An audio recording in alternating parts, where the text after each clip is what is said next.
Grand Rising, Legends from the Painted Cave. Legends from the Painted Cave, WCOM FM LP, Carborough Chapel Hill.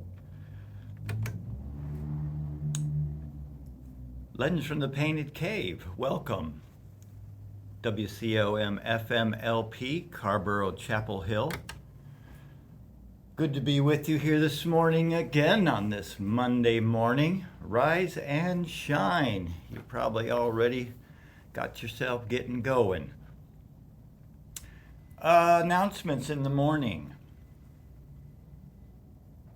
Well, we have, as always, Shikori Hills Grassroots Music Festival of Dance and Healing Arts. We will be there, Medicine Drum Sound Bath, Shamanic Drum Journeying. Over probably to the left of the main stage this year. Hopefully we will be accepted into the Healing Arts area, which is kind of a central spot where we've been for many years. But we'll see. We're still waiting for the okay on that one. What else we got going? We have quite a few festivals this year, actually, so far on the books. We have Legends of the Fall, which is south of Raleigh, about a half an hour in Hope Mills, I believe. That's a 2-day sort of Renaissance festival. Lots of people dressed up in that kind of gear. We will be bringing Medicine Drum Sound Bath. I will have drums, medicine drums available for everybody to, if they like, to purchase and bring this healing arts practice into your family and friends and community.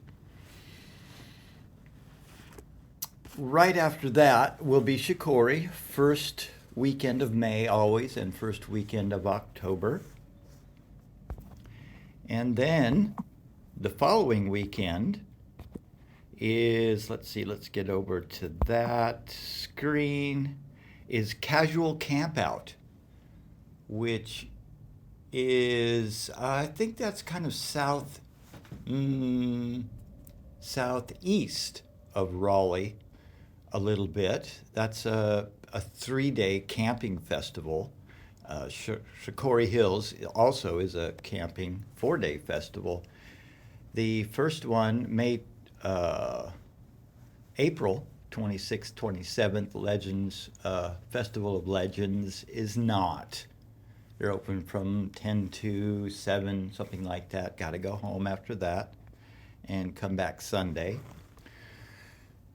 That's what we have for the early spring, and then we have Leaf Festival. That's, they have that also in the spring, but we will not be making that because we're going to Casual Campout this year. But there will be Leaf Festival on the 10th of October. They also have twice a year. Shikori is May and October. Leaf Festival is also May and October.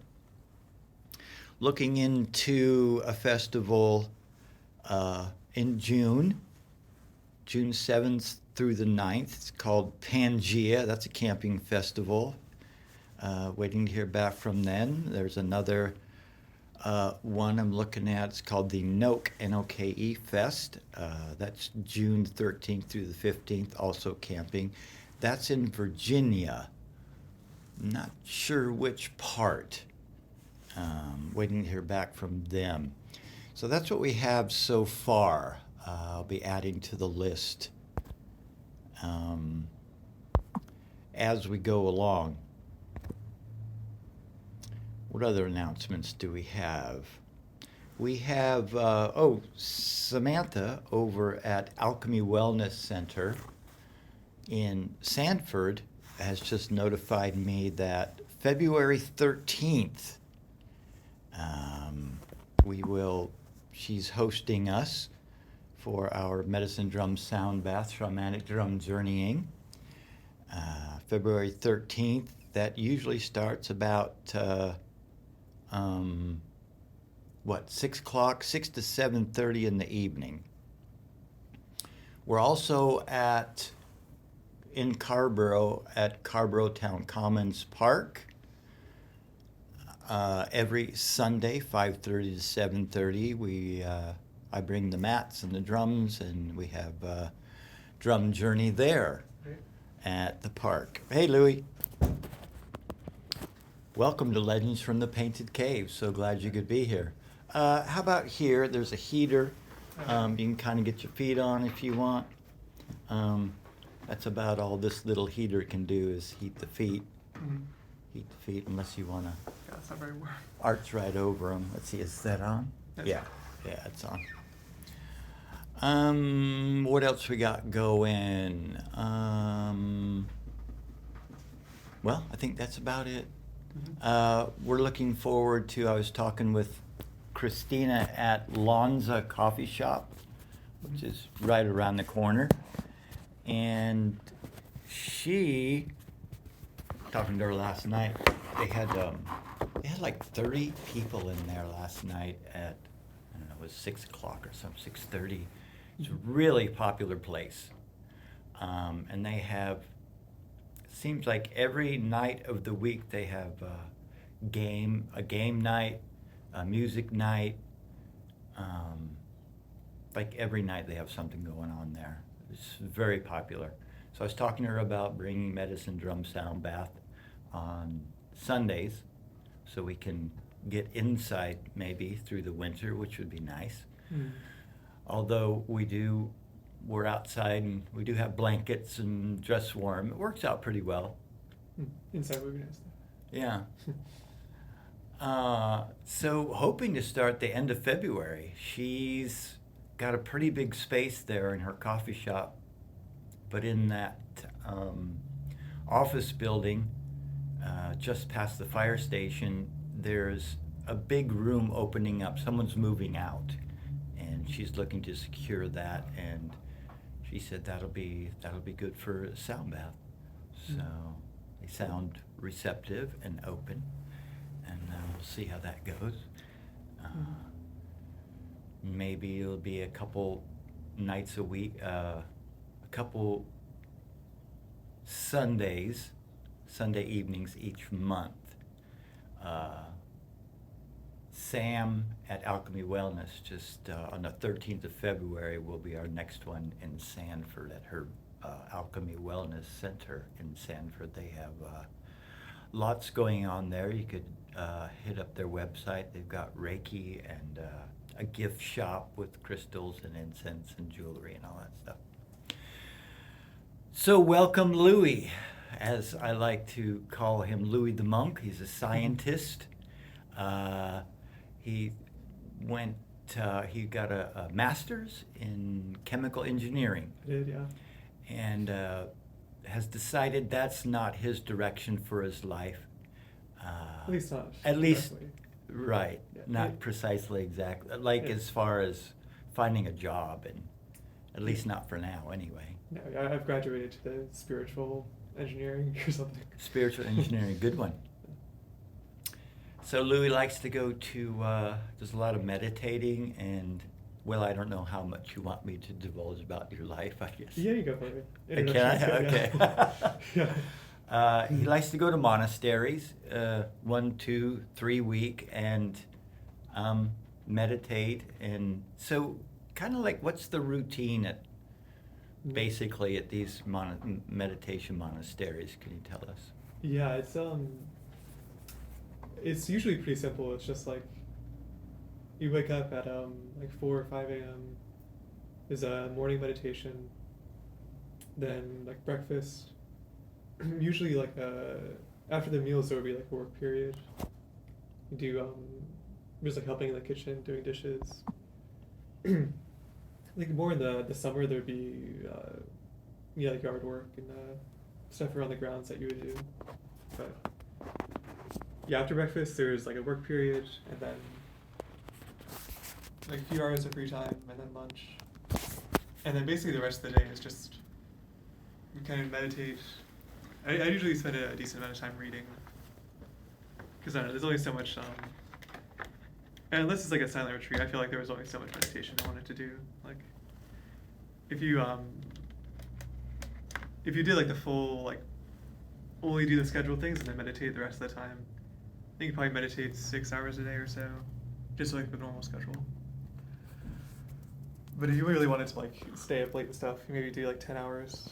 I think that's about, or I think that 10 hours is like maybe the maximum with like a normal human schedule. But yeah, there's plenty of time to meditate basically, like enough, more than anyone would want. Yeah, I That's guess good you idea. could stay up all night if you wanted to. Mm. Yeah, I think the monks in like the early days of Buddhism would do that. Probably still some now, but So is that sitting, laying down, postures? I think they would. I'm guessing they would be like sitting in like lotus position. For, like, What's 12 your hours at a routine time. as far as, do you Mhm. exercise while you meditate, or you sit, or? Oh, yeah, it depends. I like on a retreat, I would I basically like alternate between sitting and walking. Because walking's good when you're sitting a lot, your legs get kind of stiff and you're like if your posture is good enough, you don't really have any like stiffness or anything. But my posture isn't quite good enough for that, so I'll like my legs get stiff and I'll want to walk a bit, kind of like rest my back as well. So is that kind of like most things, the more practice you have sitting, the more your body gets used to that particular position? Yeah, So pretty you can much. sit longer? Yeah. Or And there's is a the decent mind amount over of- matter? That's part of it, but a lot of it's also kind of just like learning, kind of like investigating the way your body works, and like the length of your bones and the way, like when you're starting out, like how flexible your joints are. Because eventually you can get to a point where when you've been doing like yoga and stuff for years, where your joints are basically as flexible as like human joints are, and you can go into like any posture and have it be fairly comfortable. But Mm. for the first, I don't know how long, like 10 years of meditation, you kind of have to just like deal with what you have with your body. And if you can sit cross-legged comfortably, then it's pretty convenient. But if you can't, you have to kind of find ways around it, or just deal with the discomfort and not sit for as long. That's kind of what I do to some level. Get up, walk around a little bit, because there's Mhm. usually gardens there, right? You can go out and walk in Mhm. the gardens. Yeah, not the most recent retreat because it was in the winter, but Mhm. you can like walk around the meditation hall still. Yeah. There was one, what was it, in South Carolina or Georgia? There's lots of mosquitoes, and they have mosquito nets for the people that want to Mm. walk around. Yeah, you're talking about the one I did, or? Yeah. Yeah, I went to one in Georgia. That was like a Mhm. swamp. Yeah, no, there was the mosquitoes weren't as bad as long as you weren't in like the forest area. If it was really like the forest and the but I guess also if you're like sitting still for too long, but it was reasonable to just like walk around and meditate, do like the walking meditation, but Did you have to walk fast to outrun the mosquitoes? no, not too much. But, yeah, it was wild. The first day I was there, I was kind of exploring and like seeing where I could find like a quiet place to just walk back and forth. And the way the ground was set up, there was like a space with all the buildings and stuff, and it was pretty clear, so there weren't too many mosquitoes. But if you went off into like kind of like the boundary of the property, there was like a nice forest with like a bunch of mushrooms and stuff, and it seemed really nice. But if you walk in there, it just, I was gonna say like whatever time of day it was, but probably all day, there's just like a cloud of mosquitoes that just like swarms you the moment you walk in, Mhm.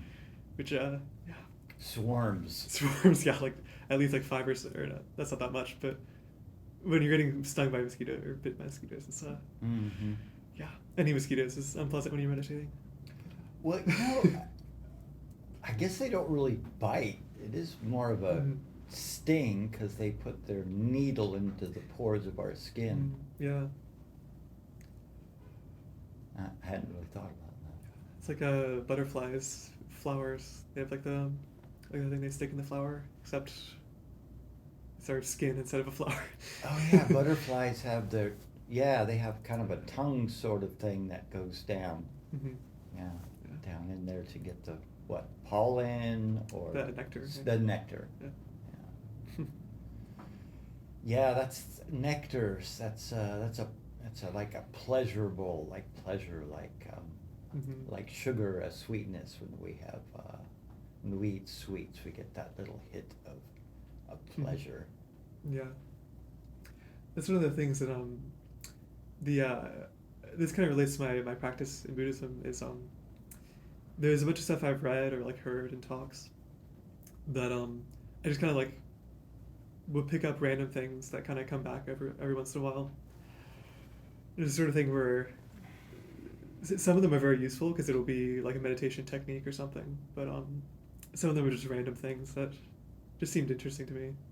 And one of them is the idea of heavenly food. There's a quote in Buddhism where they talk about how you shouldn't desire food because so many people they get a lot of pleasure from eating food, like food that tastes good or is very nourishing. But the one of the practices is kind of letting go of that desire for food. Hmm. But the exact quote is like, actually I don't remember the exact quote, but it's along the lines of like saying that food that's like decent in this world isn't desirable.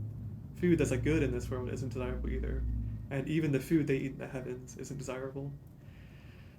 And it just has a very clear implication of like there's some type of food they have in like the heavenly planes that I don't know, it would be like ambrosia or some sort of like nectar or like pure, I don't know what, pure flavor or something. But That is yeah, desirable. it's not desirable. Even that. Even that. Yeah. So yeah, so talking about the fleshly desires and not giving into those because Very cool. what we have a higher awareness, a higher Mm-hmm. sensibility, a God type of desire. I mean, even that's a desire too, is searching or seeking or wanting towards enlightenment or yeah. Mm-hmm. Yeah. Yeah. This is a this may be a good topic to talk about. Excuse me. Maybe a good topic is the idea that Buddhism is like it's meant for people like in this world that are living like a human life, but it's something that recognizes that there's these like heavenly planes you can be born into. But the way that a lot of religions talk about it is that it's like this life is, whether they say it's good or bad, it's kind of like the goal of this life is to get reborn into a better life afterwards. Reincarnation idea. Yeah, reincarnation, or Christianity, where they talk about like dying and going to heaven, that type of thing. Mm.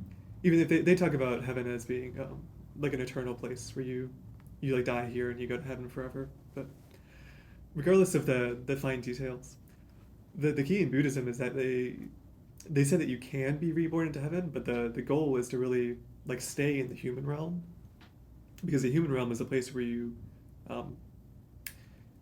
essentially can experience good and bad things and gain the wisdom that allows you to like stop being reborn altogether, which kind of like the reason I think part of the reason religions talk about heaven and stuff is because that seems like the desirable thing to get.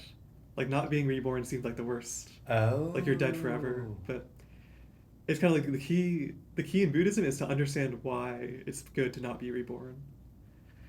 So that's even a desire, is to get to heaven and lead a good life for the destination, and that's a desire, a destination. Right. Yeah. Ah. Yeah. And there's, I don't want to simplify it too much, but But yeah, it is kind of like you, as long as you're stuck thinking about how to get to heaven, you'll never actually enjoy the life you're living right now, because you'll be stuck in that desire. Hmm. Man, it's so cold. I'm like Yeah. shivering. Well, But not much to be done about it. yeah, we have a little heater here, and it's not really a lot. Yeah. I've got 2 coats on, long sleeve and t-shirts. Mhm. Yeah. That's Yeah, got to be prepared, but hmm uh, you're not desiring to be warm. Yeah, I'm just lamenting the cold. Well, that old mind, you know how that can be. Yeah. I desire to be warm. Yeah. Well, I'll tell you what. Let's move into a sound bath, Mhm. and then you can meditate on warmth Yeah. and get your nervous system all fired up. Yeah, I can do that a little bit, but not as well as I would like. Well, you're kind of at the beginning, Mhm. improving. Yeah. The potential is there. So yeah, let's move into a sound bath, and so push away from your tools or computers, and grab your journey blanket, get comfy. Any distractions in your environment or from thinking thoughts, just come on back to the drum beat or your breath continually.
present a gift.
Long, deep breaths when you're ready.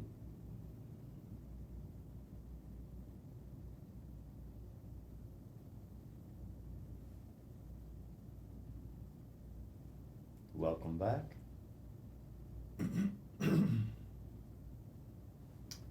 Legends from the Painted Cave. Shamanic drum journeying. Medicine drum sound bath.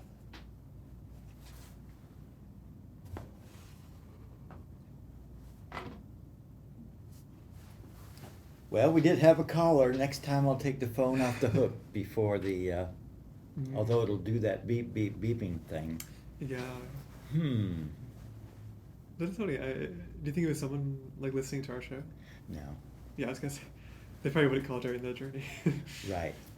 Exactly. They would have been listening on the air Yeah. and said, "Oh, no, I won't call. There's a sound bath going on."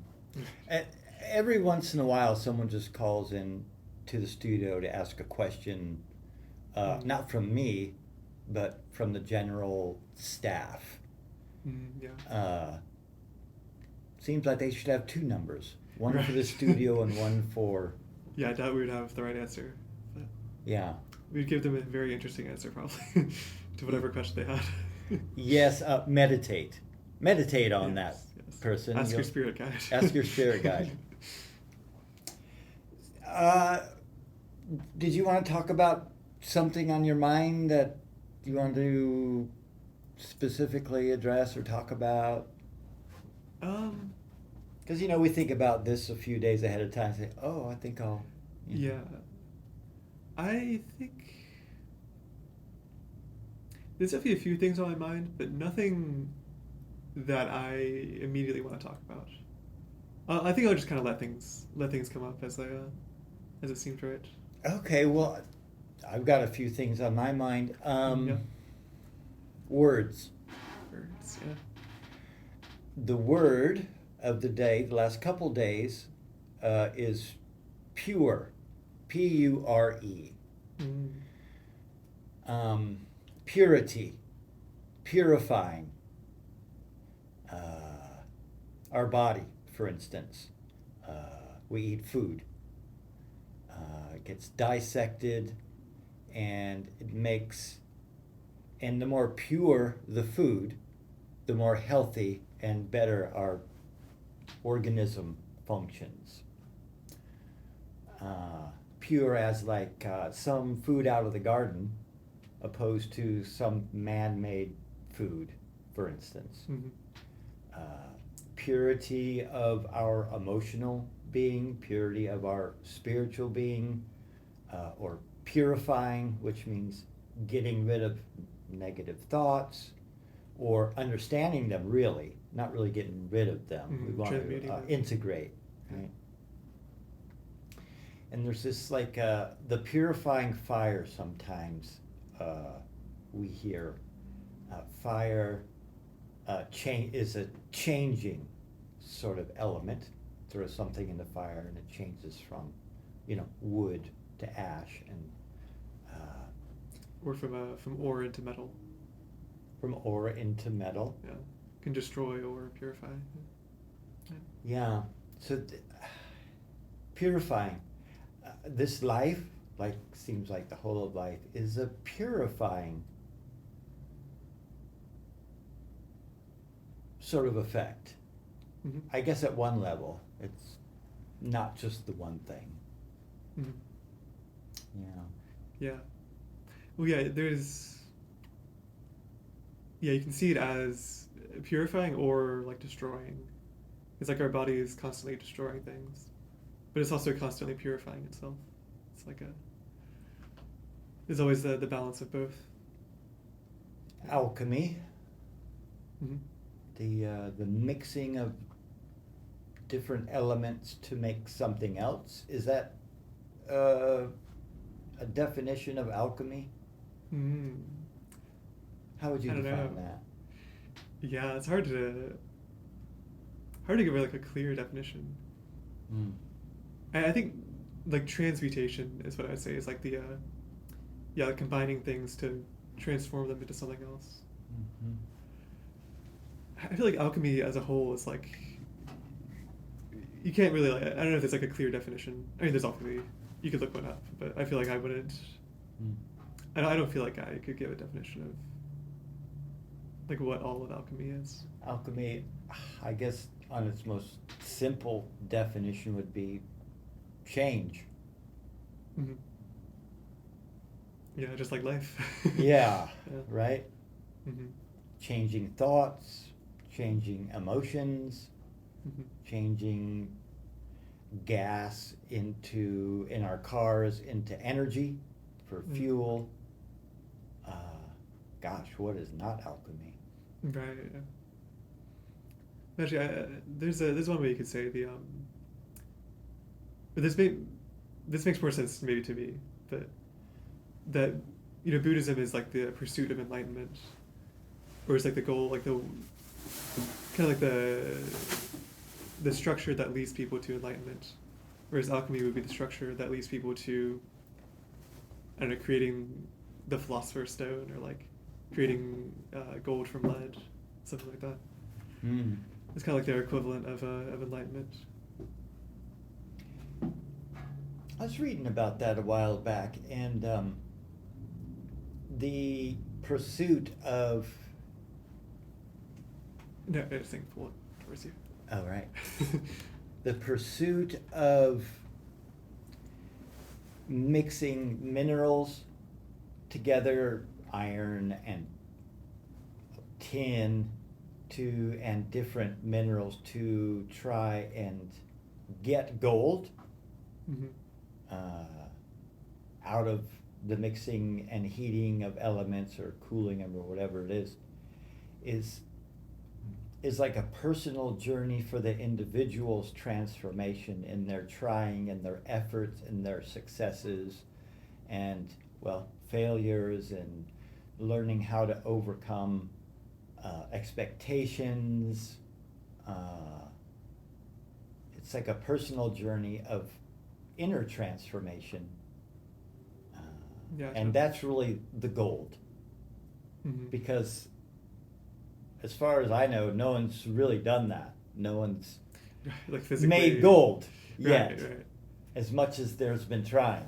Yeah, yeah. No, I feel like it is a very, very metaphorical language, Mm-hmm. because there's all sorts of symbolism of what each metal means. Because like gold is obvious because it's like a pure, like I don't know, perfect metal, that type of thing. But each of like the lower metals also has like its own deep symbolism of like essentially, yeah, what it represents in a person's life. Mm-hmm. Copper, lead, tin, and then stones as well, which are minerals. Hmm. Uh,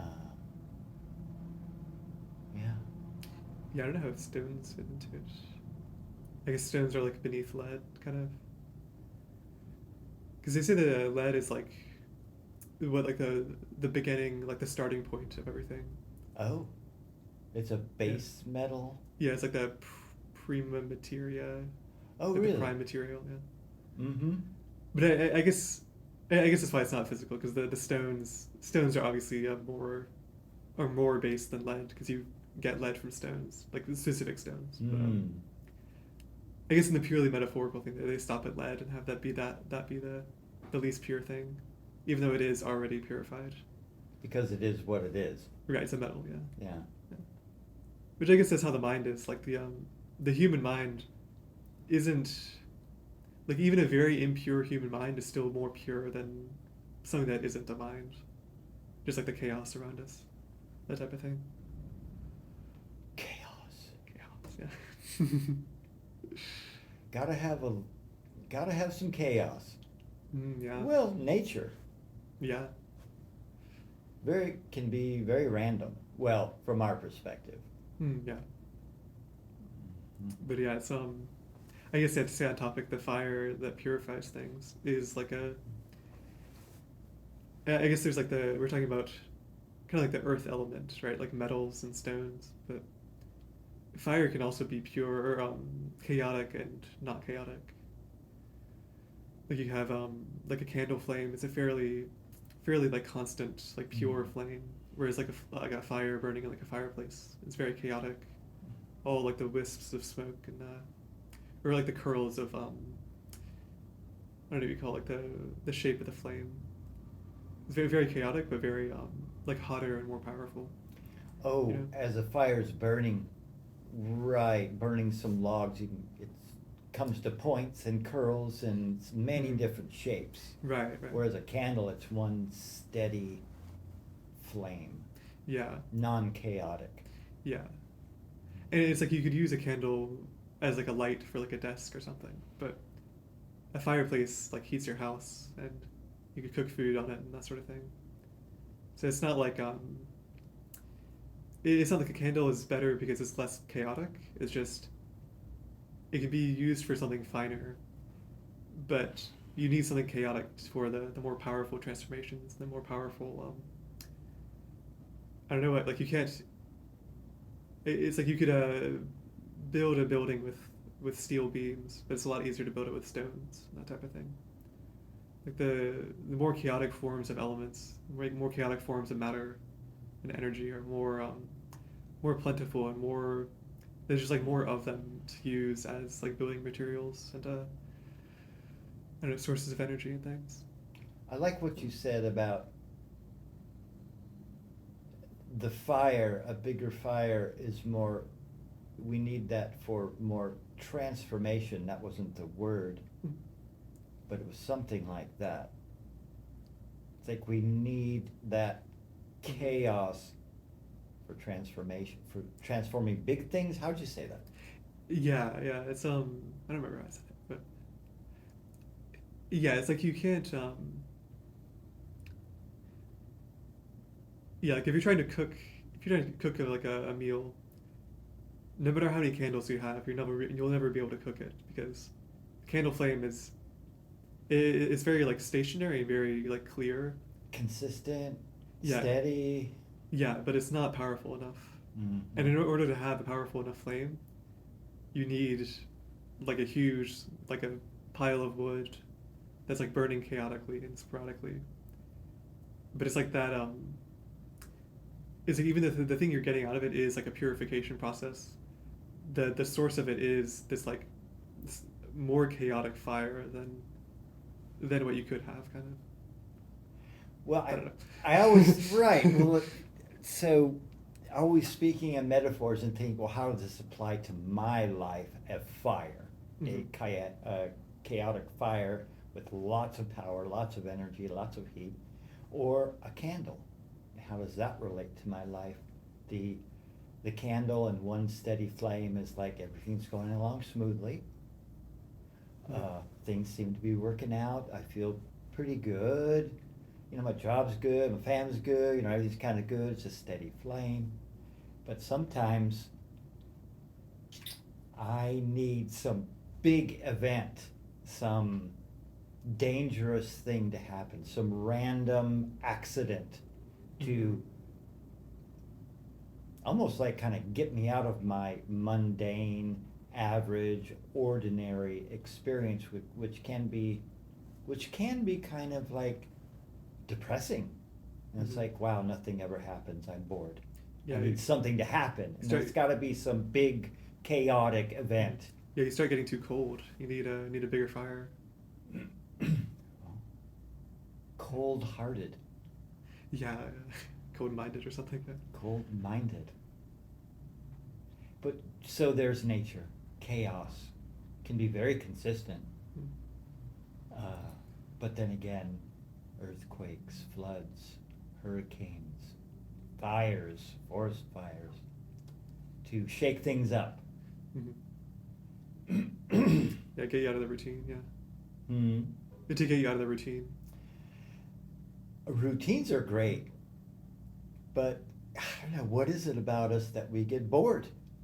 Mhm. Even if it's a great routine. Right. It's very strange. Yeah.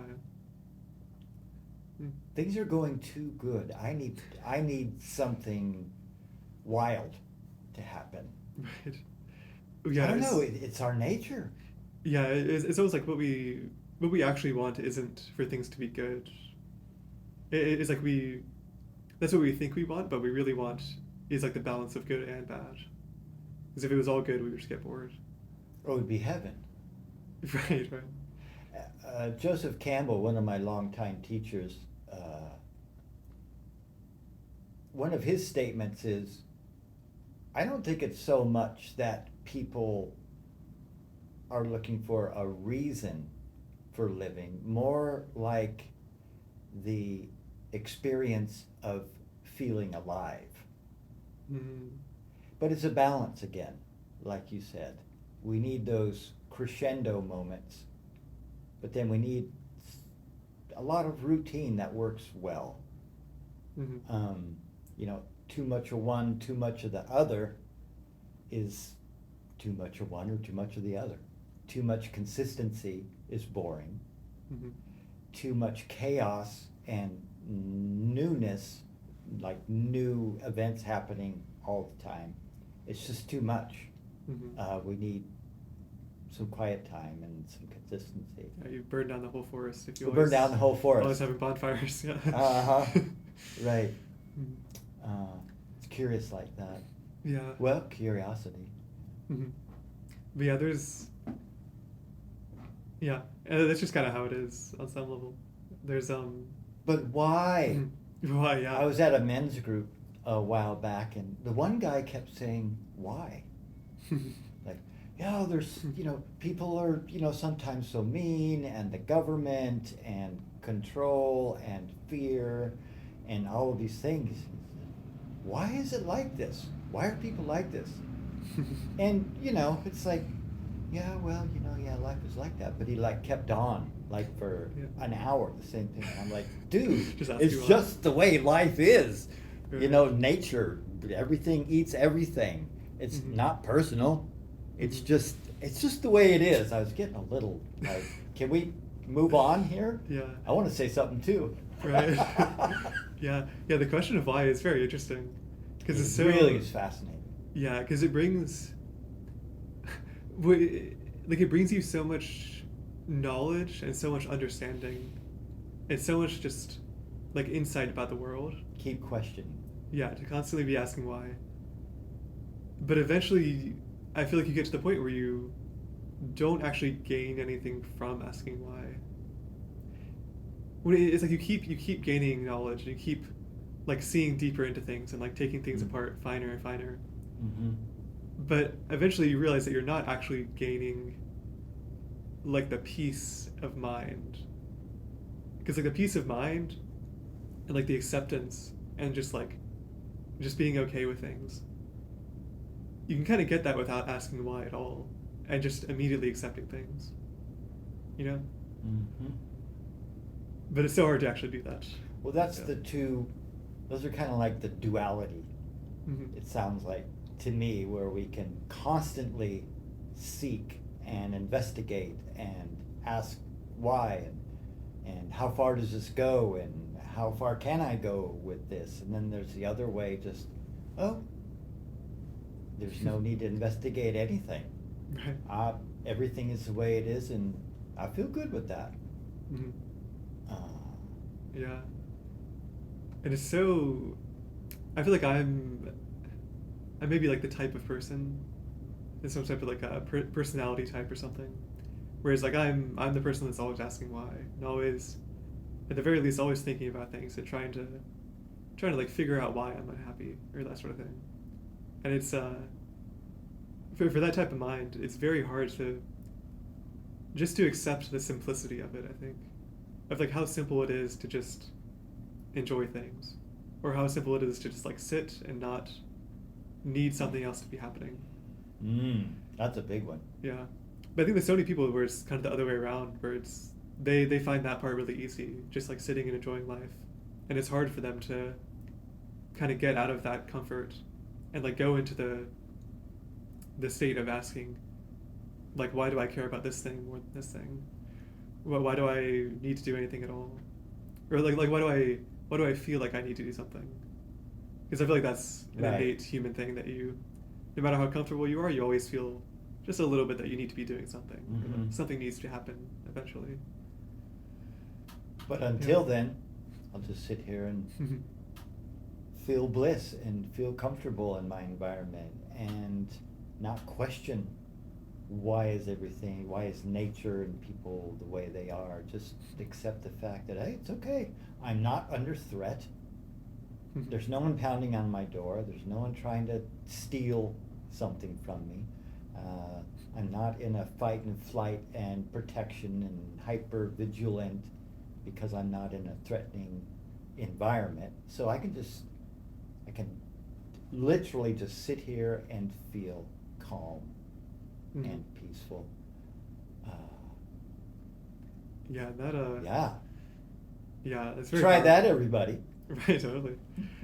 But yeah, the feeling of threat is so strange because like in this modern world, there's so few actual threats. Oh my gosh. Like you can No like you- natural threats. yeah, no like actual physical, like you can sit in any public building and be completely safe. Walk down the street. Walk down the street, yeah. And yet Walk in the there's woods so much for that anxiety. matter. Right, yeah. Yeah, like we're safe everywhere we go. And yet there's so much anxiety and so much feeling that Right. we're like that there is some threat. Where does that come from? Yeah. I mean, it's not Well- necessary because Mhm. we're, this is civilization. This is civilized. It's not wild. Hmm. Yeah, and I think part of it is that we expect it so much that we start recreating it, and like deciding that like social threats are there. Well, how is it that where does that expectation of threat even Right. come from? Yeah, like the actual root of it. Yeah. I don't know. I mean, Why? there's like the language of conditioning and like habit structures and things. But that's just kind of another way of explaining like the outward manifestation of it. But I guess that's weird. Like the conditionings people talk about, like the kind of like in our genes or in our like in our ancestral culture. Just like there's so many different things that are based on the life we were living like 10,000 years ago or 100,000 years ago, and that we just inherited so much. Like, what was the life like then? Yeah, like I don't know, like 10,000 years ago, like civilization was just starting, and you maybe have, I don't know what, like threats from like wolves, like walking around outside the town boundaries, and you just get attacked by wild animals. Lions, Yeah. bears, snakes. Right. Or like the neighboring tribe decides Oh, they yeah. want your farm or something. Like there's so many different threats that were going on. Because there was so, we're talking about chaos again. We were so much in like the chaos of nature that we were just, in order to keep our little non-chaotic structures in place, we had to constantly be defending ourselves and constantly be like upkeeping and like putting out fires. And we just forget that we don't need to do that anymore. Yeah, we were like any other wild animal, basically, in nature, in the forests, fending for ourselves for resources, as all the other animals were doing as well. Mhm. And then there's the predator and the prey, and the prey's constantly like hypervigilant, Mhm. looking at each other. Did you hear anything? Did you see anything? Right. Is there a lion or a snake nearby? Constantly communicating, is there a threat? Mhm. And it's like our primary, like we're animals, so we have that. Mhm. Even in a relatively peaceful, non-threatening environment of civilization, Mhm. I think that's a lot of our anxiety comes from that primordial, Mhm. we were for a long time prey for the big small animals, doesn't Mhm. matter. Yeah, we And were now it's the social threat. yeah we were in that structure of like predator and prey for so long, like I don't know, like millions of years, when we back before we were like monkeys and rodents and things. We were in that like that I don't know what they call it, like not societal structure, but Cycle or yeah, that cycle for so long, and we don't realize we've only been humans for like 100,000 years maybe, which is like nothing compared to how long we were like the simpler, just like the prey animal. So we forget, like we change so suddenly that we forget that we have like left the structure that we were in for so long. We've like the momentum of it is still going on. We haven't We haven't quite left it yet. It's still in our, what, coding, programming, Right. um, Yeah, it's hard to say exactly like where it is. Like in our where- genes or in our oh, like just like our mental cycles psyche, or something. yeah. Like we just like It's in pass it our on. memories. Yeah, memories. Yeah, it's Well, somewhere in there. It's in our nervous system for sure, Yeah, yeah. because we have the fight and flight response. Or just in the rest of ourselves, not our nervous system. I don't know. Yeah, who knows where it's stored in the body. If we know, we would we'd all be free from it. Yeah, we'd have surgeons to, Right. cut that out. Yeah. Because, like, who needs that in society? Mm-hmm. Constantly, even running in the background of our psyche, is there a threat? Mm-hmm. Especially, well, it goes for men and women. Women are having the babies, so they have to be like super hyper aware of threat because now they've got a little one to look after that can't help for themselves. Mm-hmm. But then in the men too, because they've got a family and they need to look out for them too. So there's this hypervigilance, and I notice it in myself. Yeah, me too. I'll be just, say, sitting at my house in the woods, or sitting out in the woods, or even walking in town in the street, and there's one little noise, and I'll be like, "What was that?" It's like, it was out of the ordinary. Right. You know, Yeah. because I can identify, oh, there's a squirrel in the tree. Oh, that's a bird that just landed. Oh, that's a horn. That's I can dismiss those like right away. But one little sound like, oh, what was that? It's like, it was minuscule. Why did I even notice? We're just really wired for any little threat that might, and socially as well. Mhm. Did that person just diss me? Right. Was that a backhanded, Yeah. slight? Is there a look in their eye or something? Yeah, as I was looking in their eye, I saw that movement in their shoulder. You're disrespecting me. Yeah. But I think that's an animal thing as well, posturing. Yeah, So it's not just a. So it's slightly like higher animal, but still, yeah. Mhm. We see these monkeys, I guess primates Mhm. is kind of an example we see a lot if we watch nature films and all that. Is, boy, they're constantly, the longer the fang on a monkey, Mhm. the more dominance. Everybody says, oh, he's got the longest tooth. Oh, he's obviously the strongest. It constantly has to beat the chest, or run after the young ones to prove that this is constant. Mhm. Yeah. And we I do was- that as people. Mhm. Yeah. Well, I thought as you're saying this, the kind of the idea that we like the center, kind of like our when we feel centered in ourselves, we feel like we're just kind of going with what we know and what we feel like comfortable having Mhm. in our experience. Yeah. We can stay in that kind of human sense of like, oh yeah, that sound I heard is just a squirrel. That I don't know, like that person said this thing. Yeah, they were saying it because that's like their way of saying things, or because I asked them a question, they gave me an answer. It's like when we're in kind of the standard things, we stay in our like human, like things work this way, and I understand things. But it's when things are outside of our normal boundaries that we start to get back into that like animal instinct, because it's outside of kind of the I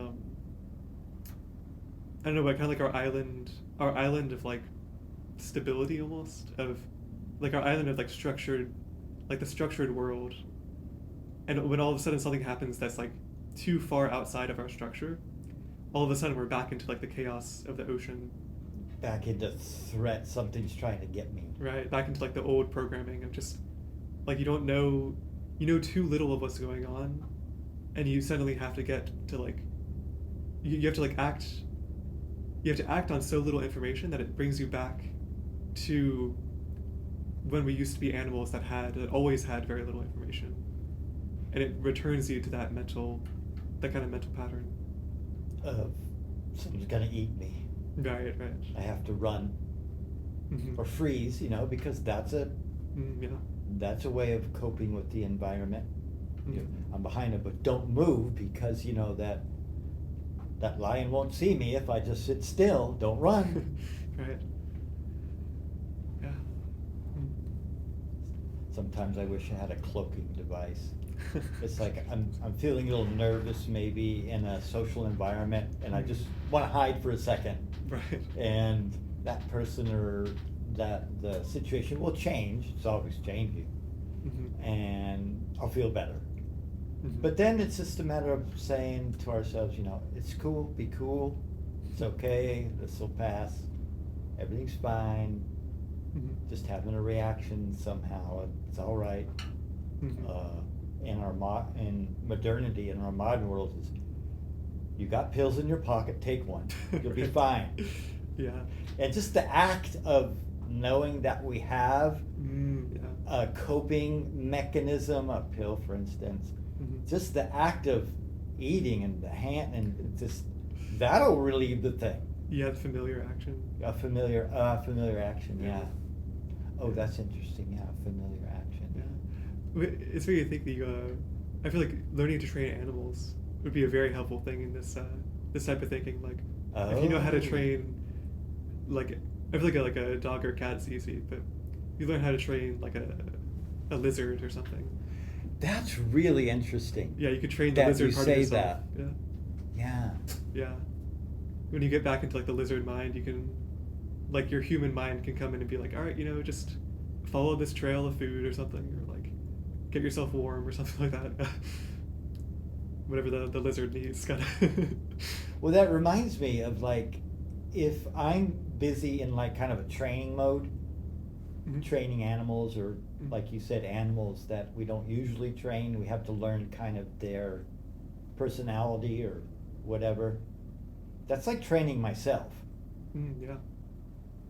to observe, use my intelligence to be patient, to acknowledge and be aware of not just myself but the other animals' ways. And so I have to bring a lot of investigation tools, reasoning, Mhm. Yeah, a lot of flexibility. and yeah, a lot of flexibility and intuition. Mhm. Well, this doesn't make sense, but I'm going to let this play out and just kind of get a sense that, oh, I think the animal needs this, Yeah. because I'm not really sure. Right. Well, yeah, like over time you kind of come to like some type of like common understanding that is I don't know if we're like stuck in our human mind, and the animal is stuck in the animal mind. If you can't get them to leave or to rise up, we have to rise up so we can see both. Kind of like incorporate like the human way of thinking and the whatever like lizard way of thinking as well. Whatever animal it is, which is requires some type of like, I don't know, transcendent awareness type of thing. Mm-hmm. Yeah. We are curious.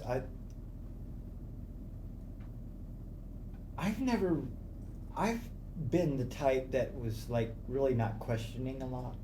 I mean, I'd want to find out, like, what's the meaning of life? What's this all about? What are these emotions? And what is this happening in this situation? I want to understand it.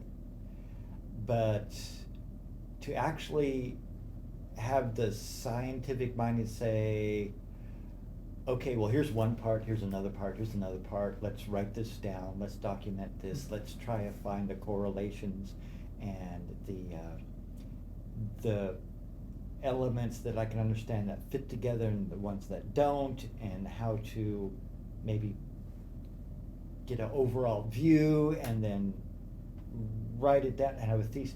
My brain has never really worked like that. But here in the recent years, I'm trying to kind of adopt to saying to myself, why? Mhm. Why? And really try and think about that. And then I'd get Yeah. distracted. Because it's a lot easier to be distracted than to stay focused on a task in the questioning, with the question and keeping on it. Yeah. It's more of a, say, improvising musician sort of artistic. Well, I'm just going to go with this. I'm just going to go with this feeling. I'm just going to go with this feeling. I'm just going to this feeling, and Yeah. Instead of, they're very like structured. Like only going to do this thing because like if I have a reason for it, or if it lines up with like this code of conduct or something. It's kind of like the other extreme, right? Mhm. Chaos. It's more. It's a more chaotic way Yeah. of living. Right. But it's a lot freer in a way, where you kind of like you flow with the chaos instead of having to like I'm thinking from my experience, having to like stop the chaos every time you want to do something, and just like halt everything and be like, all right, what are we doing here, and then keep going. And it's like Hyper focus, or not hyper focus, but hyper control or something. Mhm. It's not how I live as much anymore, but. But again, it's Yeah. balance, you know. We Mhm. have that ability, right? We have that ability to really zoom in and Mhm. stay on task, Mhm. and just block whatever extraneous circumstances are happening out, and just stay right with this, whatever it is we're saying why to, or questioning, or putting a puzzle together, or whatever it might be. Yeah. Uh, Actually, I can talk a bit about meditation in this context, mhm. because I think maybe the popular idea of meditation is that it's kind of that way you're talking about. You just like hyper focus and like shut everything out. But I think one of the keys of getting really good at meditation is learning to almost like present. Is like talking about like the conditioning your mind, and it's kind of like reconditioning your mind to be just very interested in whatever you're meditating on. Like if you're meditating on your breath, just like teaching your mind to be super interested in the breath, where instead of like having to shut things out and having to like just like hyper focus, your mind just kind of focuses on its own, because that's just like the most desirable thing for it, is to be watching the breath. But I don't know, that's one of the things where it's I think that's kind of common, where if you want to get really good at something, you kind of have to make a bit of a sacrifice, and in this case you're kind of sacrificing your at least temporarily, your desire to do anything else other than meditate. And all you want to do is just watch your breath, which isn't necessarily the best way to live a life. Oh, it's pretty great though. Yeah, it's great for a bit. I find Yeah. that's something I've been working on a long time, is just watching my breath move through my body. Mhm. Super calming. In fact, that's how I get to sleep at night.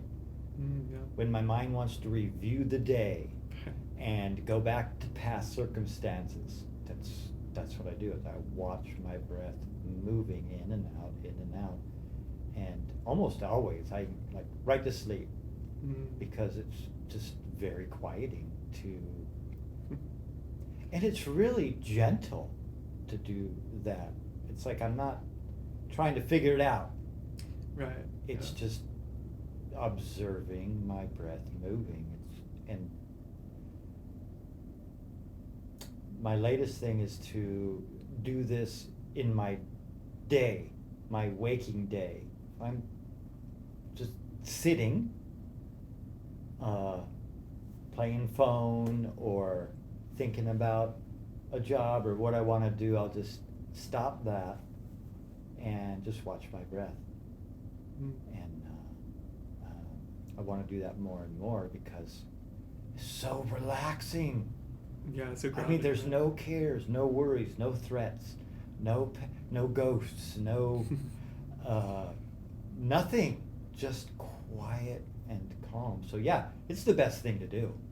Yeah. But of course, we have a body, so Yeah, you it gotta has needs. Gotta get up and eat every once in a while. Yeah, and use the restroom and talk to a friend. Lots of stuff. Yeah. It's like, would the world just please stop, because I am calm and restful right now, and I Right. want this to continue. Yeah. And then the phone rings during the meditation. Right. Yeah.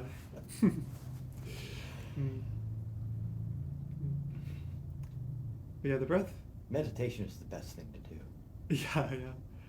the breath is you can't really say that it's necessarily part of me wants to say like breath is like the best meditation subject because it's so accessible and you're like always breathing and it gets you in tune with your whole body. But it's important to like at least like make a note almost that there are countless ways to meditate. I feel like the breath is a really good like general tool. Mm-hmm. But it's a not good place to start. Yeah, a great place to start. Mm-hmm. But it isn't necessarily the one that everybody needs. Like, okay, so what's some other ones? Yeah, like I'm trying to think why this is an important thing to say. I feel like there's some idea that like if you start out with your breath, it might be almost like too either like not interesting enough, or it could be like too chaotic almost. Because there's like there's techniques where you kind of just like sit in like one of like the classic Buddhist things is you have like a disc of like of clay, or like a candle, or like a disc of like a colored like paper or like cloth or something, and you just like stare at that until you get like an after image in your eyes, and then you close your eyes and like stare at the after image, and just like do that for hours. And I feel like that's something many people do these days, but That's another technique. yeah, but that would be good if you have trouble focusing on something as like I don't know, like as like amorphous, I guess, is the breath, because the breath is a very like you can point out like your shoulders rising and falling, or Mm-hmm. the feeling on your lip or something, but those aren't really the breath. They're just like a byproduct of the breath. So having something that you can like stare at and have like a very clear physical object makes it very easy to stay focused on it and stay like interested. So that's different Mhm. from meditating on the breath. You said like, and then focus on the after image after the staring or focusing Mhm. for a time. Mm-hmm. That's something I haven't really done. I've heard about it forever. Yeah, I've only done it a little bit, but it Mhm. Did that bring your mind into a different state, a different awareness? yeah, it is definitely different. Okay. I feel like you get less in tune with your body. Because I can talk a little bit about the retreat I went on. I mean, Cool. I'm a little secretive about it, I feel like. But, Well, yeah. our personal experience is not for everybody. Right. Yeah, but I can share that I was doing this type of technique, the kind of like staring at something and like focusing it feels like you're really focusing your like mind, which it's maybe the wrong, it's hard to use like really like precise word for it, because Mhm. all of meditation is kind of focusing your mind, but it feels like it's more about your mind and less about your body when you're doing that type of like visual meditation. Okay, I see that. Yeah. So Yeah. what I ended up having to do was, or not having to, but it felt better to do like a bit of that and a bit of like pure breath meditation, of like getting back in tune with my body as I was like sitting, because otherwise I would just like forget my body was there and wake up and forget about breathing, get maybe short on breath and get fatigued. yeah, shallow breathing, Maybe. yeah, definitely. Mm-hmm. Yeah, but it is very powerful for focusing your mind and making your kind of just like making your concentration really strong. Because our mind or our brain has certain routines, maybe, Mhm. and certain thoughts been thinking for a long time, like monkey mind, for instance, Mhm. and it will constantly have that chatter. And if we're single focusing, say, on a flame, Mhm. the mind wants to jump and jump and jump. Mhm. And so this practice of focusing on one thing, not the breath, is Mhm. very good to train the mind to stay put, Mhm. to stay on task, for instance.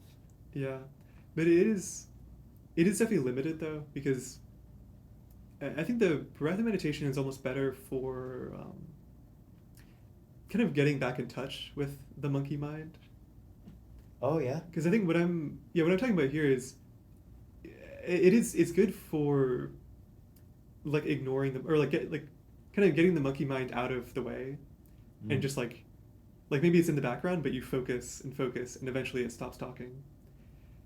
But I feel like you have to go Mhm. back afterwards and then kind of reconnect with the monkey mind, like reconnect with the body and all like the old conditionings, and kind of like let them start chattering again. But Mhm. because your mind is so focused, you don't get like pulled away by them and like pulled into thought streams and stuff. Yeah. Ah. Oh, it'd be like observing and acknowledging, yes, there's the monkey mind. There's the constant chatter. Hmm. But not getting pulled into that stream. Uh, what would I do then? After noticing but saying, "Oh, I don't want to go to those routines anymore." Right. What else would I do? I don't know. Well, I think at some level when you've like put in the work beforehand to be really concentrated, I think you kind of don't have to do anything else. You sort of just like when it comes up, you just let it come up and then pass, and it just passes away on its own. But I think that's different. Ah. But it's very different from like pushing it away and like making it stop. That's different, Yeah. right? That's two different methodologies, sort of, or awarenesses, or. Yeah, I think methodology. Yeah, Mm-hmm. because one of them is like there's so much going on. You like need to like quiet things down and like focus. But once you focused, then you let things start getting loud again, and then the loudness doesn't bother you anymore, and then it can kind of like come up to a peak and then resolve on its own. Whereas before the peak, or like before it got up to the peak, it would like drown you and you get like tumbled along with the waves. Mm. But like once you've gotten strong enough, the waves don't push you over anymore. You can like let them all of them pass, that type of thing. Hmm. So there's a discipline, Hmm. a learning, a technique to, well, not just one. There's, as we were saying, we're talking about different types of organizing or training the mind. Yeah. I was watching a a Buddhist monk. He's on a TED Talk, Yeah. and he's of the Bond faith, which was in Tibet before Buddhism came along. I've heard of that. Yeah. Have you? Only a little bit. Yeah. Yeah. Well, he was saying that in the Bond tradition, that they do acknowledge that dreams are significant. That specifically lucid dreaming has a place, and they do use the lucid dreaming, which is we go to sleep and we dream, but then when we wake up in our dream and have control of our dream, that's lucid dreaming. And he was talking all about that, and that they do, that's part of their tradition. And it was really fascinating, because we don't, I mean, Eastern religions, they don't really talk about that. They don't really talk about dreams and what dreaming is, and it's very hard to find, and I was very lucky.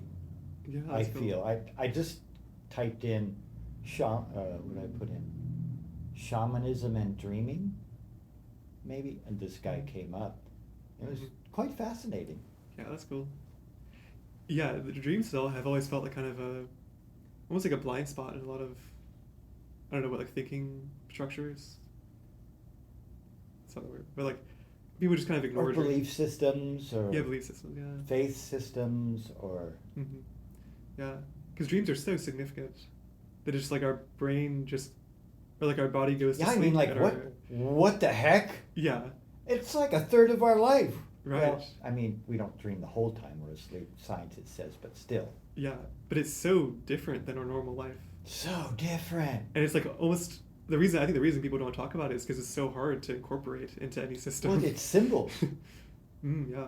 It's not like our language talking to us, explaining things. Mm. It's like, oh, there's a lion in the forest and it's chasing me, and I jump in the water and the lion stops there, but then is prowling on the side to side waiting for. I mean, Mhm. it's like symbolic stuff. What do I do with that? Right. I know there's a whole, but dreaming is something. Dream interpretation is something that's happened like forever, Yeah. and so there is a language. Mhm. Those symbols can be learned, and there is a language to be learned because it's a foreign type of communication. Yeah. But anyway, But yeah, yeah, go it's- ahead. I kind of cut you off. Sorry. No, you're good. Yeah. But yes, so many people don't even. There's so many like structures don't even try to like make a language for it. They just say like, oh, don't think about dreams. Just do your waking life stuff. Stay to your faith and read the book, Mhm. or do your meditations, or just Hmm. let that go. Yeah, don't think about that. Right. It doesn't mean anything. It's just the random thoughts that come in. Yeah, and it's I don't know. Like it's not like that doesn't work, because it does work on some level to just Sure. like focus on what's happening in the daily life, but it's just leaving out such a fascinating part of human biology, basically. Mhm. That just like there's just like some completely ununderstandable thing that just It's a constantly super happens. mystery.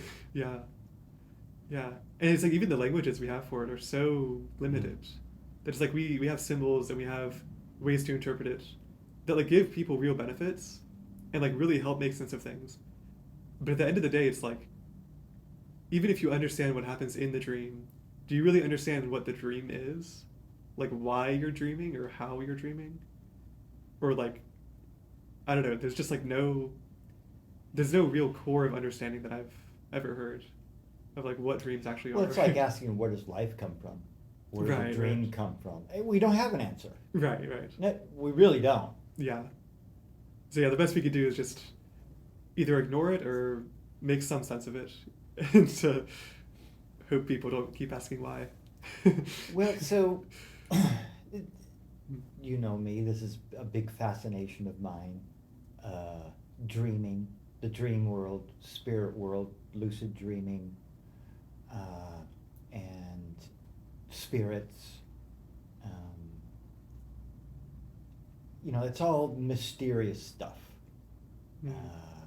Well, in our society, it's like you said. It's like, don't think about that. It's random stuff. It's just, it has no relevance. But quite a few people that I meet up with, they have premonitions in their dreams, and that stuff happens it'll happen in their ordinary life. Mhm. We do have these synchronistic things that do happen. But with this drum journey, like we did earlier, because the body, with the rhythm, organically and quite automatically relaxes the body. It's not a brain thing. It's like, okay, I'm trying to relax.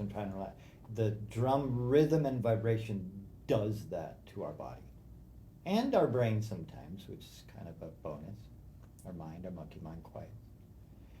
And can put us in, as we deepen in our quietness and calmness, we can move into trance states, or into the dream mind, or into a lucid dream experience, or as the shamanic world say, spirit world. And we can be awake while we're dreaming and do some fun stuff, or investigate with a different and higher sort of perspective, is what we say. And very unordinary way of looking into ourselves. Way back thousands of years ago, one philosopher said, know thyself. Mhm. It's like, understand yourself, which is an odd statement to me. Mhm. It's like, is that what a tiger says to himself? Is that what an alligator says? Is that what a flea says? Oh, I have to understand myself. I don't know what I'm doing. I'm like full of anxiety, and I don't even know why. Right. And I'm treating my friends bad, and all of this psychological roundabout. The And it's curse like, of humanity. Yeah. It's the curse of being a human or civilized, I guess, Mhm. and also an animal. Yeah. And so it seems ridiculous. Say, what do you mean, know myself? Mhm. Look at me. Yeah, we're here. I'm here. How can I not know myself? But it's like there is something in us that says, oh, what if? Wait a Mhm. minute, why? Yeah. Where? What's going on? I mean, that's our human situation. And so when we get meditation, we can start investigating this self, this complex human being. Mhm. And we can get pretty good at it, and it can be kind of fun and Mhm. relaxing and absorbing. Mhm. Shutting out for a time the outside world, our body's needs and desires and wants, and invest, so like a dream, or like teacher plants. They bring us into a whole different way of experiencing our inner world and our outer world. And so this is kind of fun. It's a little scary. It's fun. It's different. It's challenging to, like you were saying, like really focus on something, get good at that, and then let the monkey mind and the noise and the doubts or fears come up again, Mhm. and then they'll subside because we've been practicing with how to Kind of stay teach awake. Yeah. the brain Mhm. and its talk Mhm. how to be quiet. Yeah. Well, I think the idea of being like awake during a dream is kind of like a good like a good way to summarize the what I was talking about with meditation, and the idea of kind of like yeah, like staying centered even though there's so much going on in the world, is that we, like when we fall asleep, we like fall into a dream where there's kind of just like a narrative going on, and there's no there's kind of like the no, like we don't remember our dreams and we don't make decisions during our dreams. We kind of just Mm-hmm. we're just like in, I don't know, like in the spirit world, kind of just like going along with the flow of it. But like a lucid dream, we are in that spirit world, but we're aware of what we're going, like what we're doing, and we're able to kind of like control what's going on and like decide what we do. It's bizarre. Yeah, and I think the It's hard to even imagine for most folks that, Right. wow, I can wake up when I'm dreaming. It's like that right there is like, that doesn't make any sense. right. It's Yeah. like the same but different. You know, like what? Yeah, that's like the first level of it. Mhm. But I think as you go up the levels, it's like there's different tools you can use to essentially like stay more awake, and gradually to be like more awake in the waking world, where it's like where you used to be when you thought you were, like you wake up in the morning and go to sleep at night. That period when you think you're awake, you're actually more asleep than you could be. And how is It's like- that accomplished? I guess various techniques like the like meditation, shamanism, like all of them are kind of different methods of like kind of clearing the noise and clearing like Yeah, the, it sounds like you're talking about a yeah. benefit of being more asleep while we're awake in ordinary reality. We're saying of like being less asleep. Like when you realize you can lucid dream, you realize like there's a difference between dreaming, like being asleep during the dream and waking up during your dreams, like at night. Mm-hmm. But then during the day, there's also like walking around like you're asleep and then walking around like you're awake. Does that make sense? It's a little vague. Yeah, maybe a little But bit. I get it. I'll give an example. Like the Yeah. Yeah, we like need an someone- example. Yeah. Someone who's like walking around, like they're going to the grocery store. That's not good. Yeah, they're going to the grocery store and they buy the same 10 things every time they go. When they go to the grocery store, they're kind of asleep and they're maybe kind of thinking about random things and they're like they have like a narrative going on in their head, and they're not really paying attention to like the aisles when they're picking things up.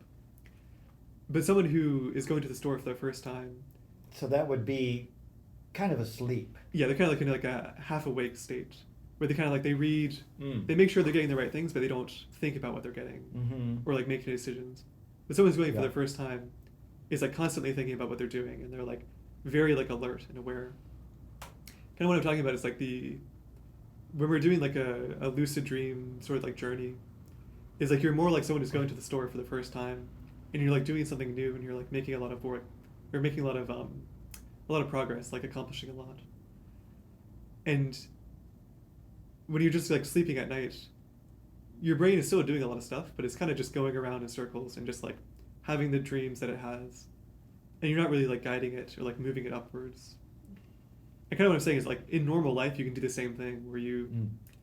a lot of people are just going through their cycles, and maybe they'll like wake up for a moment and be like, oh wait, was I supposed to do that? Yeah, I did the right thing. Mm. Or like they meet someone on the street and all of a sudden they wake up and they're like, oh hey, how's it going? And they go back to sleep. What I'm saying is like as you get better at meditation and all these sorts of like spiritual practices, you can basically always be like fully awake, and like everything that's happening is always kind of like enough to keep you awake, and to like it's not so like mundane and boring that you go back to sleep. That type Awake of thing. as in finding like life is interesting and Yeah. peaceful and working for me, not against me. Yeah. That sort of awake. Yeah, it's like life is good enough that it's worth staying awake instead of just going to sleep and ignoring And it. going asleep and just doing routine, mundane, Yeah. kind of like brain dead sort of, or in a fog, some people say, Yeah. foggy thinking. I don't really know what I'm doing. I'm just Yeah. doing what I can, ordinary stuff, and I'm Yeah. really not even here. When you're Is like- another thing that we say. Yeah, or you're like waiting. If someone's like working like the 9 hour or like 9 to 5 work, 9 to 5 like work period, they're kind of just like, yeah, like in a trance. Stuck in a rut. Yeah, just like waiting for the day to end, then go home and like have their real life. Mhm. It's like that type of thing. You don't have to do that. You can always just like have the present moment be what you were waiting for. You don't have to like go to sleep and then wait And for that's the awake. yeah. That's like the feeling of awake. Yeah, like you don't have Yes. to go to sleep and wait for the morning to come. Awaken. Yeah. That's a term in spirituality Mhm. is awakening. Right. It's like That's why awakening. It's like a lucid dream. It's like I'm lucid. Everything is vibrant and Mhm. real and pulsing and amazing. Mhm. Whether it's like a forest fire burning Mhm. down people's houses, Right. it's like, yeah, that's The hyper alert. sorry about that, but Yeah. it's still wow, what an amazing, beautiful thing. Like, Mhm. It's like the like adrenaline rush is like a type of awakening where it's like there's like a crisis and all of a sudden you're like fully there. oh right? wow, Yeah. chaos. Right. The chaos. Yeah. Yeah. I guess in a way. Chaos can be an awakening Mhm. experience. Yeah. But in a way, like in order to be fully aware and fully awake, you have to like allow like so much chaos into your mind, Mm. like into your being or whatever. Because the world is so chaotic that like, if you want to be like fully aware of the world, you have to be fully aware of the chaos of it. Mhm. But then there has to be a judgment on that, That's there, yeah. right? Is chaos bad, or is chaos good, or is chaos just chaos? Right. 'Cause, that's what we're talking about Mhm. in elevating or awakening. Mhm. Is it's not good nor bad. It's good and bad. It's Mhm. neither nor is not, but both. Yeah. It's kind of the non-duality sort of thinking. It's the Tao. Mm. Everything's just the way it is, and it's perfect. Mhm. It just hurts. Right. Yeah, there's the paradox of it. Yeah. Yeah. Yeah. But that's one of the challenges. This is kind of back to what you were saying earlier. Always asking why, always wanting to like understand things. Is that on some level you can't actually understand things, because like in order to understand things, you have to be like you have to like wrap your mind around it, or it was like wrap your head around it or whatever. Control.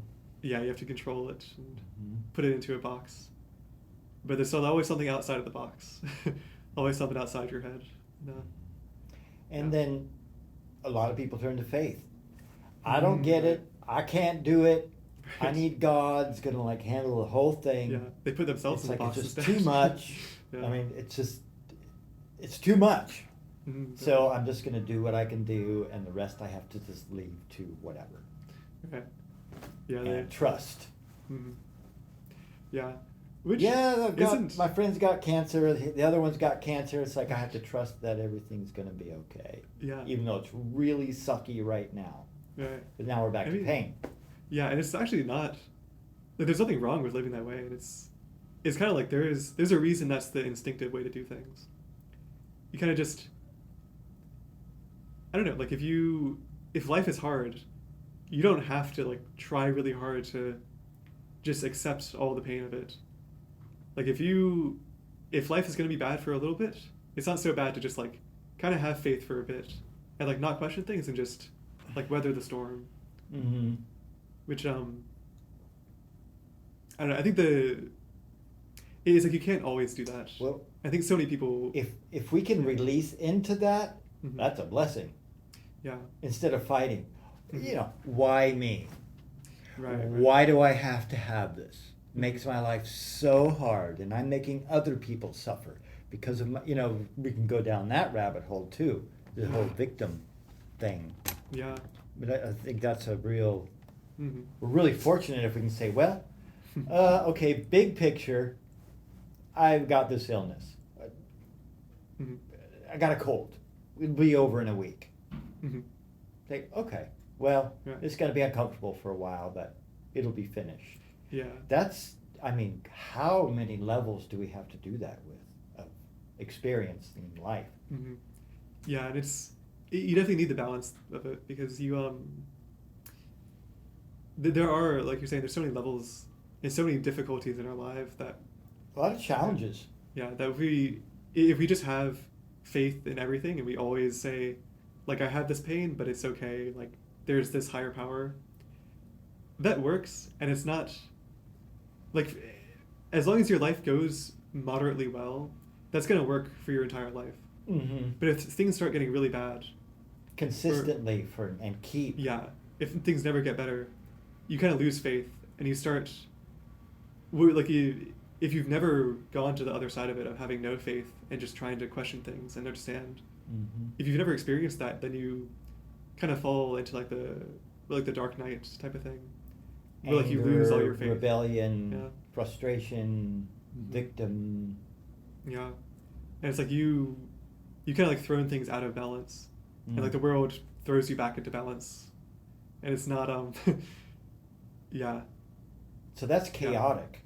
Mm-hmm. To go to like the dark side. Yeah. Well, at least Right. stubbornly and rebelling and resistantly. Yeah. Well, it's because on some level having a really like a steady, immovable faith is a type of resistance and a type of like pushing things away. It's a boundary. Yeah.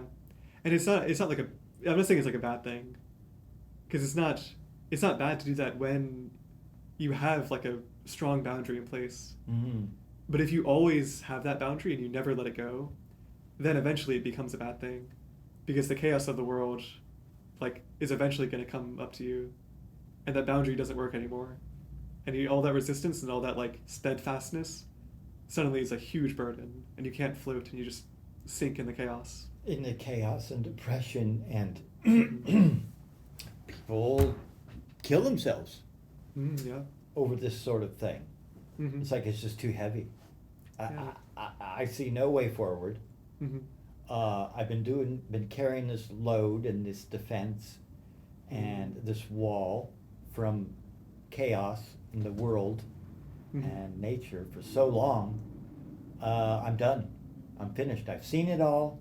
Mm-hmm. I've been there. I've done that. And it's like, I'm so done. And they take their life. Mm-hmm. or even less extreme, they just kind of go to sleep and just like stop caring about life. Like we were saying earlier. Right. Yeah.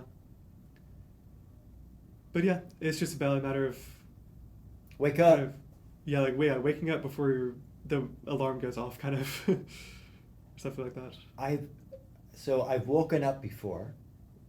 Like I've become very aware of nature and people and life and my life. I felt pretty okay with everybody and everything, but then chaos hit me again and set me back down in a dark night of the soul that lasted for months and years. Mm-hmm. And then a light started to happen again, and I kind of awakened again. And I felt pretty good again. And so this goes on and on and on through life.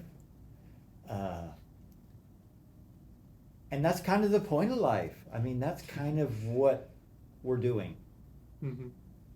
is the waves.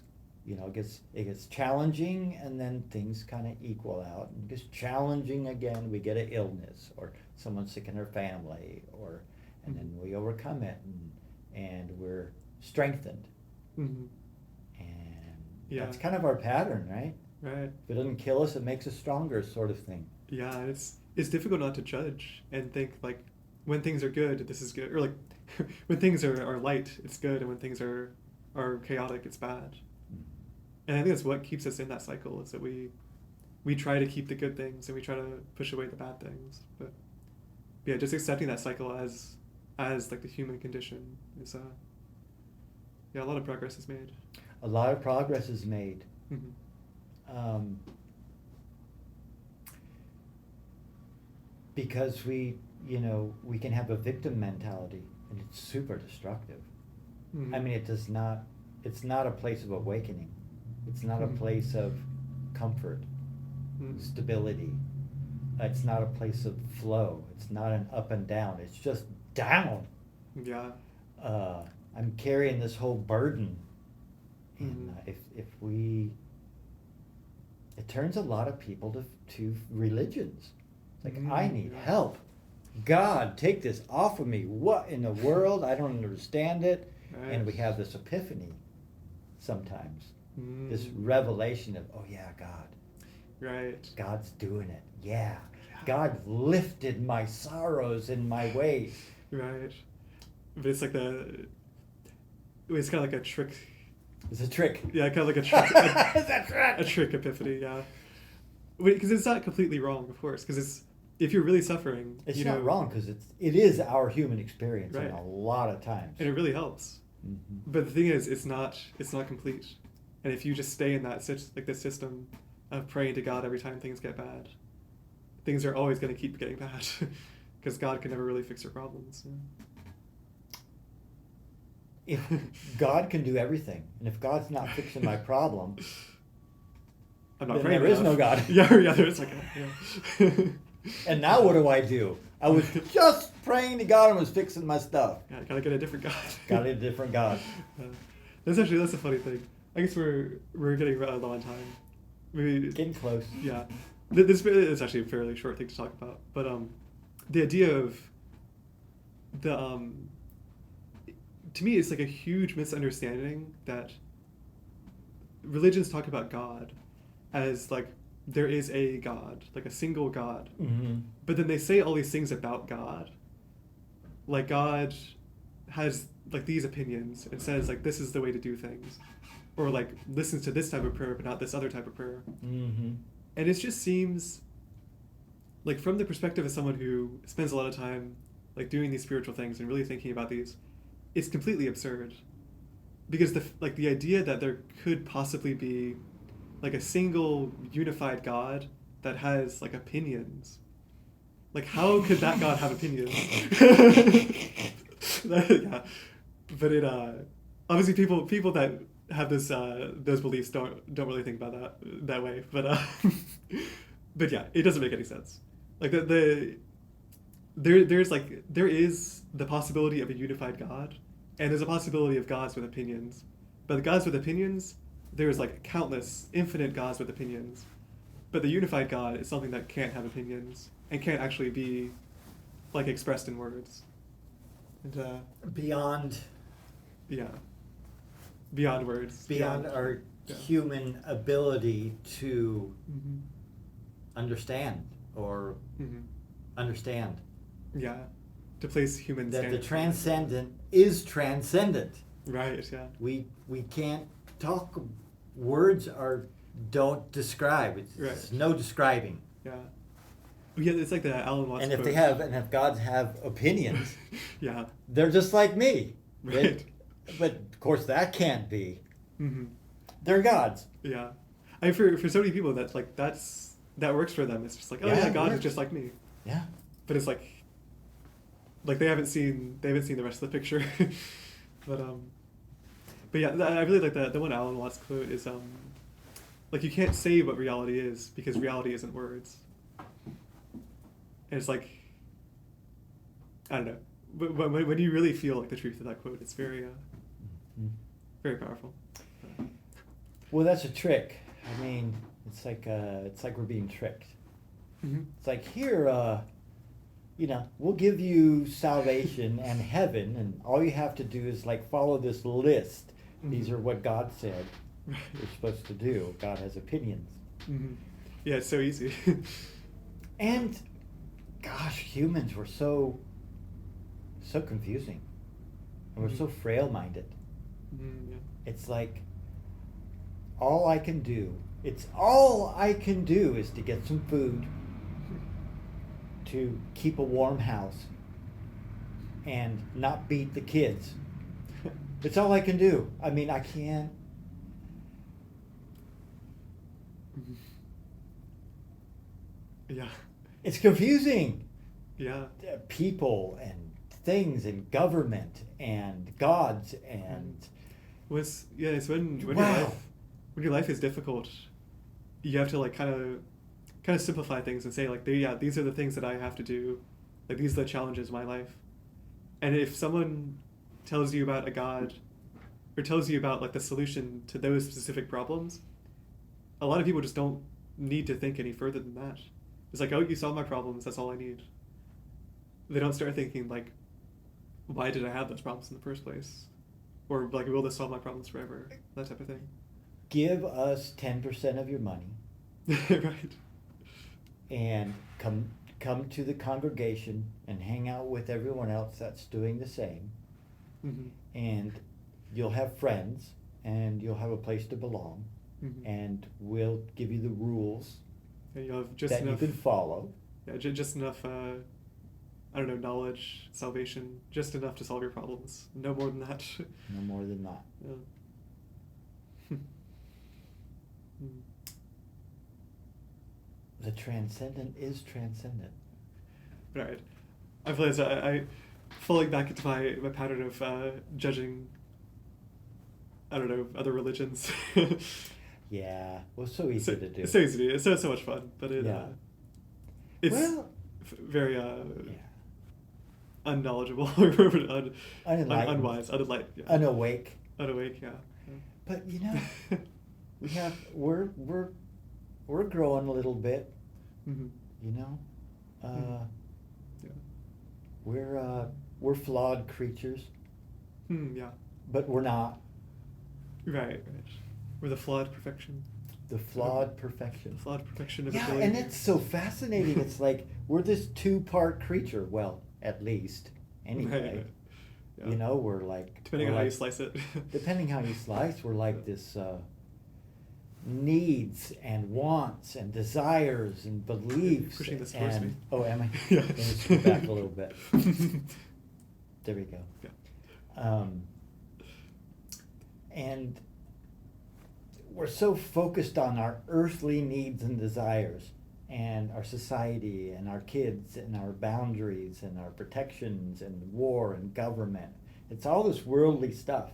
But then there's something else in the human that has nothing to do with that, our spirit or Mhm. God. There's this whole other part of our experience as a human being Mhm. that is unconcerned Mm-hmm.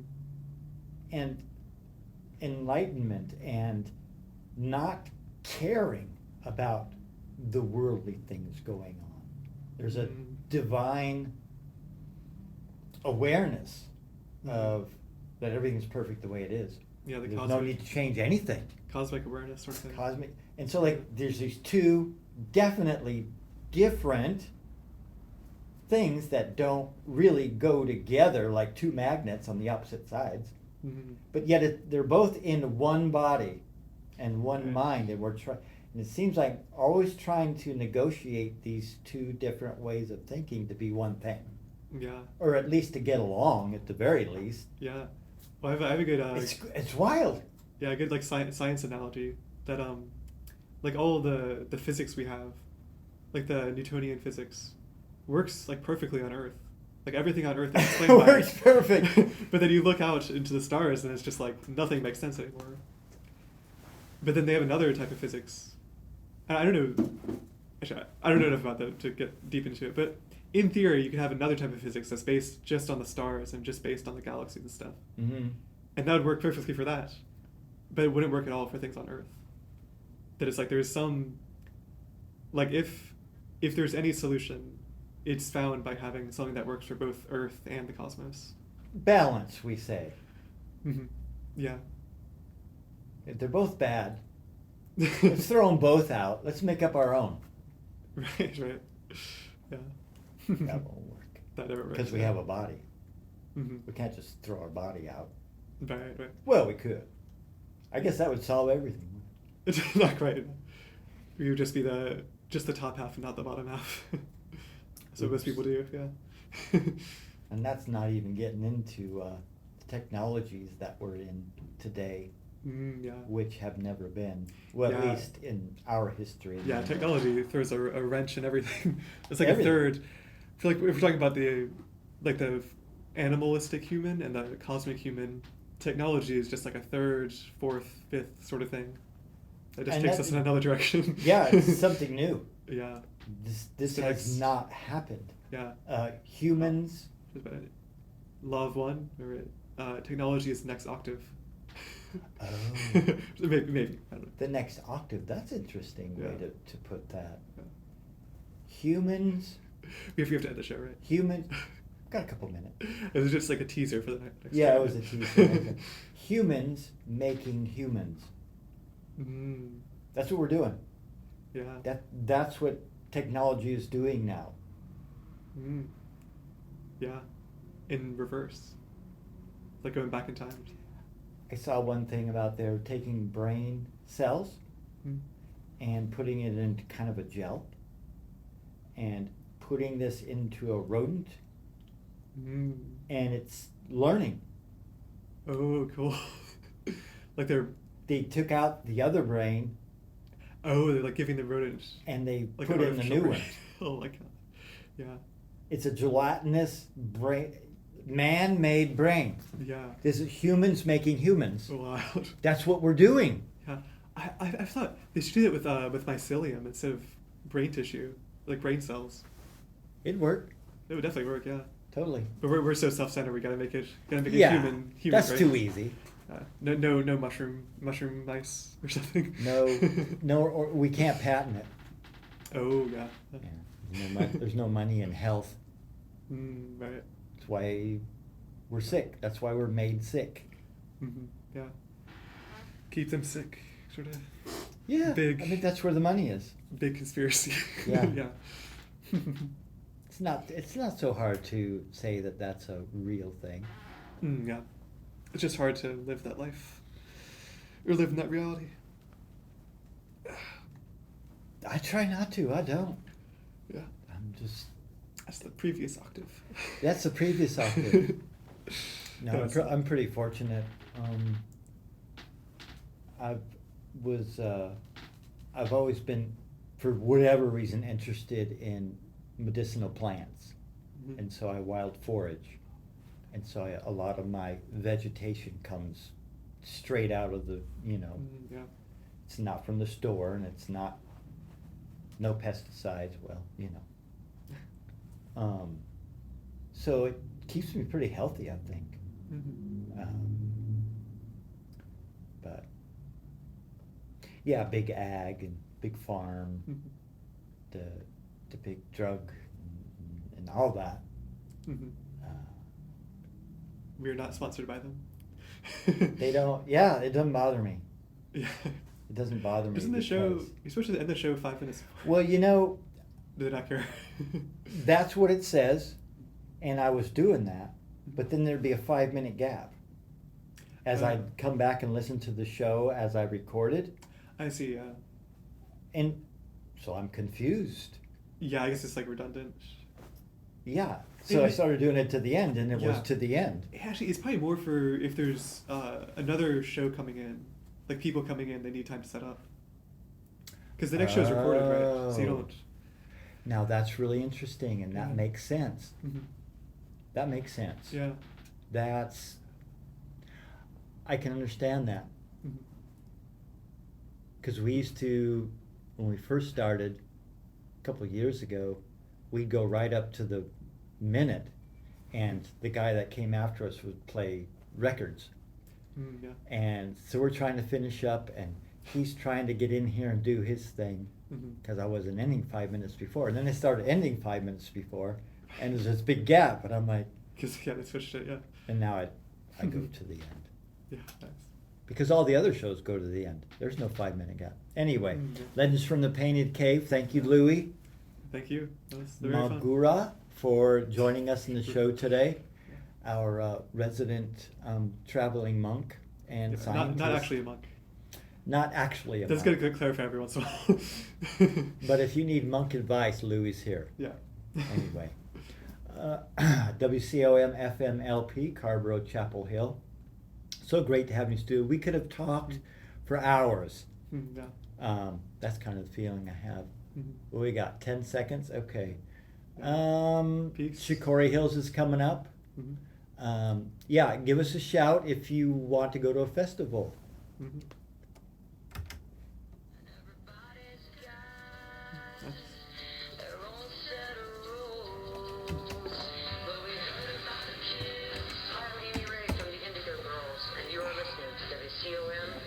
That was pretty smooth.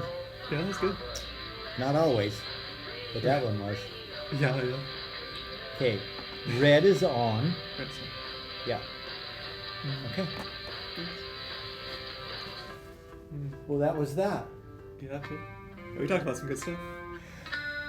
Yeah, well, we always do. Yeah. That was so. When I was talking about the God. Yeah. Every time I go on the radio and do my show and say We were talking about the how people think God has opinions and stuff. Your reaction to it was so funny. Mine? Yeah. Because I felt like I'm gradually learning how to like say things with like the comedic effect and kind of like Uh-huh. the like the tension and the like the comedic release type of thing. And I felt like I nailed it with that. How so? With it, like I was